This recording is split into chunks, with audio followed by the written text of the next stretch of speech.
6 नवंबर से 9 नवंबर 2014 दिल्ली के प्रगति मैदान में आयोजित हुआ दुनिया का सबसे विशाल आयुर्वेद सम्मेलन 6th world Ayurveda Congress and आरोग्य एक्सपो 2014।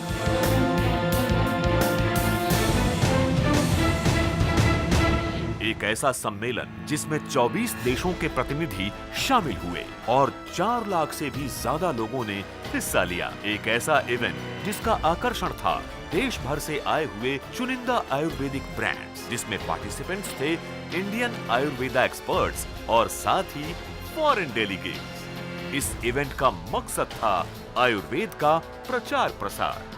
इस विशाल कन्वेंशन का उद्घाटन किया तत्कालीन स्वास्थ्य मंत्री डॉक्टर हर्षवर्धन ने। हेल्थ मिनिस्टर के मार्गदर्शन में आयोजित इस इवेंट में पधारे माननीय प्रधानमंत्री, जिन्होंने किया आयुर्वेद के विकास का आह्वान। 6th world Ayurveda Congress and आरोग्य एक्सपो 2014। इस कामयाबी के उपलक्ष्य में हुआ एक विशेष आयोजन, a special gathering to mark the success of 6th World Ayurveda Congress। इस विशेष आयोजन में माननीय श्री हर्षवर्धन तथा आयुर्वेद जगत की जानी मानी हस्तियां शामिल हुई।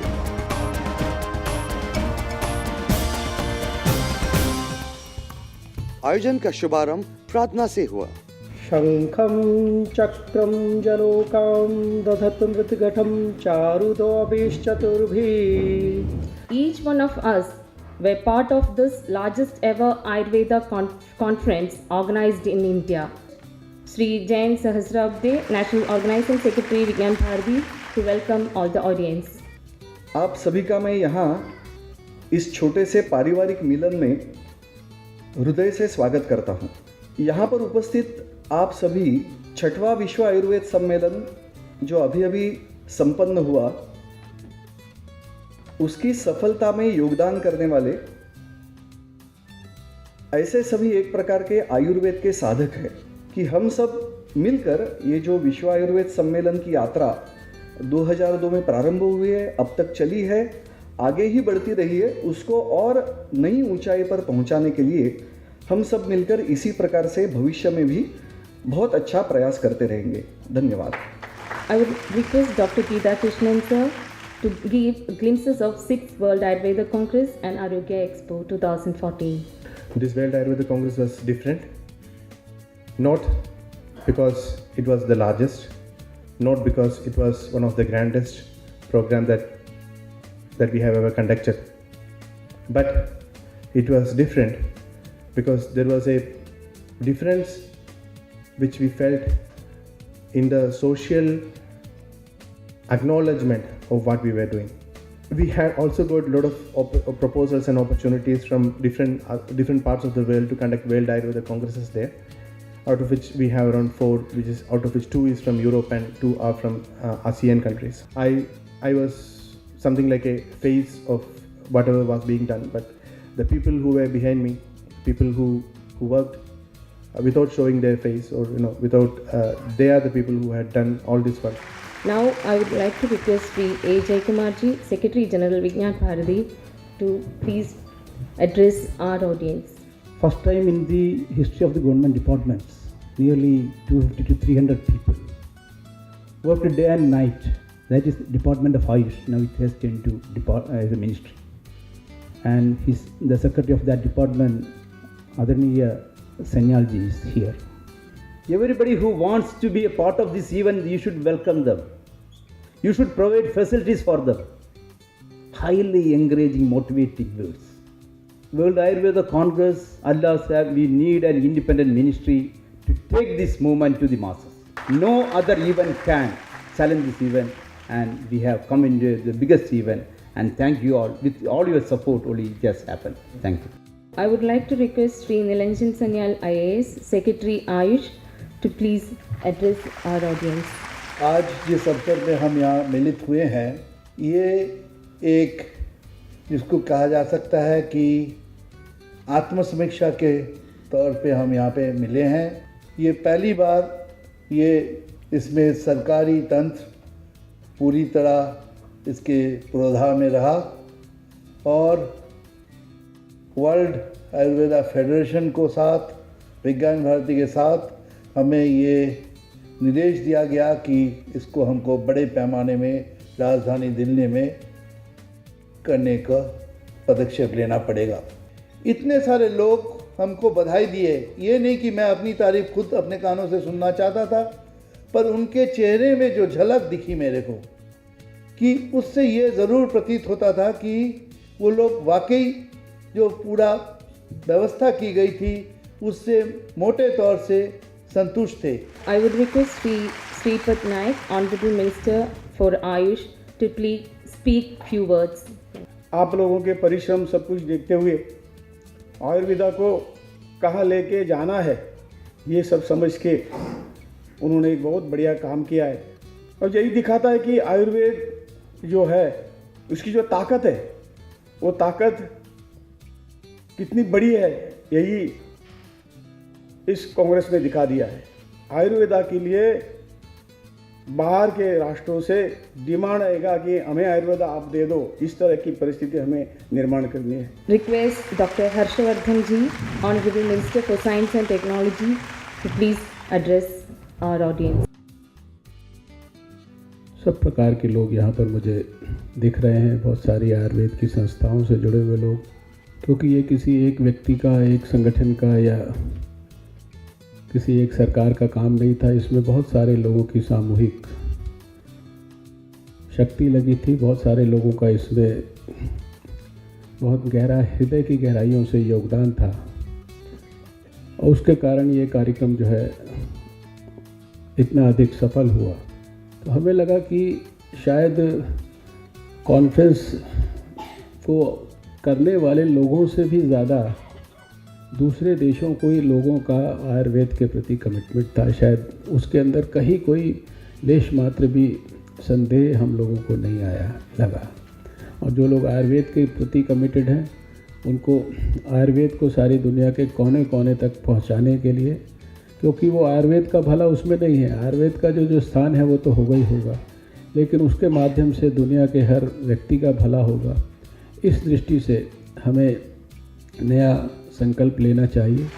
Ready to hear few words from Mananiya Shri Bhayaji Joshi ji. I request him to give a special address.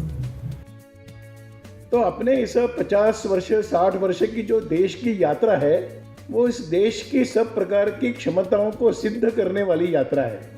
मैं इतना जानता हूँ कि बाकी चिकित्सा पद्धतियों से भी ज़्यादा आयुर्वेद ने मनुष्य को केवल मनुष्य के रूप में नहीं, केवल देह के रूप में नहीं, केवल शरीर के रूप में नहीं, तो उससे भी आगे चलकर देखा है।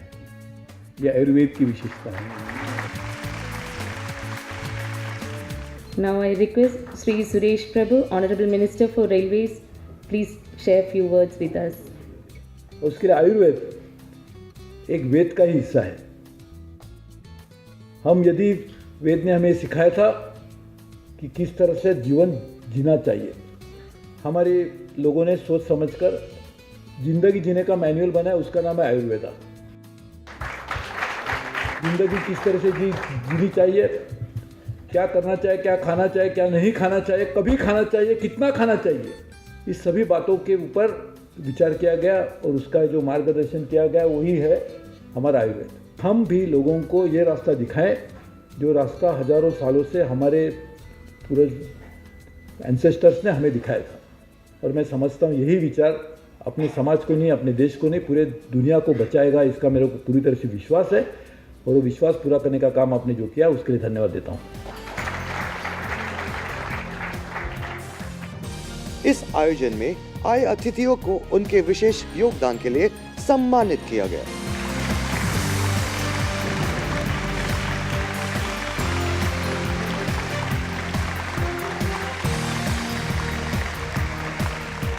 अंत में श्री प्रवीण रामदास ने सभी को धन्यवाद देते हुए कहा, विश्व आयुर्वेद सम्मेलन के सफल आयोजन से जुड़े आज के इस स्नेह सम्मेलन में मेरे पास आप सब लोगों को धन्यवाद ज्ञापन देने का दायित्व दिया गया है।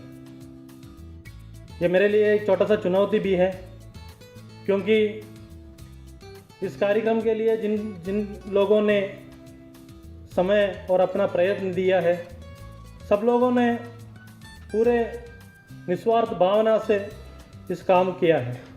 फिर भी एक औपचारिक के रूप में मैं आप सबको धन्यवाद देता हूँ। सौभाग्य है कि आपके साथ और आपके मार्गदर्शन हमको मिलते रहेंगे। आप आज हमारे इस कार्यक्रम में पधारे और इस कार्यक्रम का शोभा और बढ़ाए, इसलिए मैं विज्ञान भारती और सारे आयोजकों की तरफ से आपको तहे दिल से धन्यवाद देता हूँ।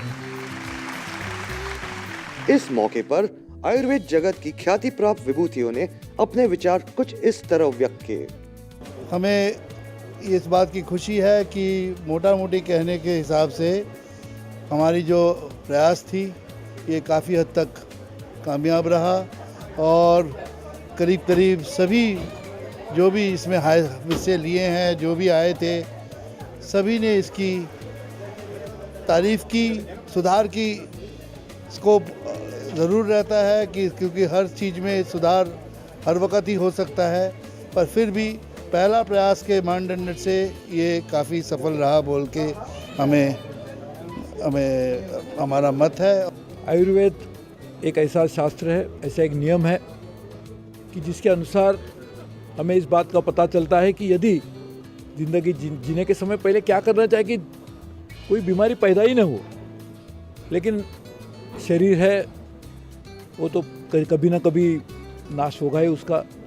तो यदि आपकी ज़िंदगी में जब से आप जन्म लिया, जब से आपका मृत्यु होने के बीच में यदि कोई आपको कठिनाई आती है तो उसको किस तरह से निभाया जाए, उसका शास्त्र यानी Ayurveda. I think so if you embrace the new ideas, new knowledge coming emanating from Ayurveda, will be able to help the world to get care of many problems. ऐसा है कि भारत की जो विशेषताएं हैं वो दुनिया तक जानी चाहिए, इसलिए इस प्रकार के वर्ल्ड आयुर्वेद कांग्रेस जैसे कार्यक्रम भारत की अपनी पहचान दुनिया के सामने, और ये सारी बातें जो है वो सभी के लिए लाभदायक है।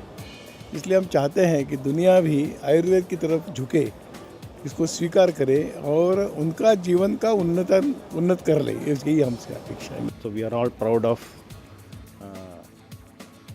this movement, and now the whole industry, the whole departments, the whole organization, even the government with full heart supporting the event. So it has come to that magnitude. We are all happy and proud to have associate with such an event.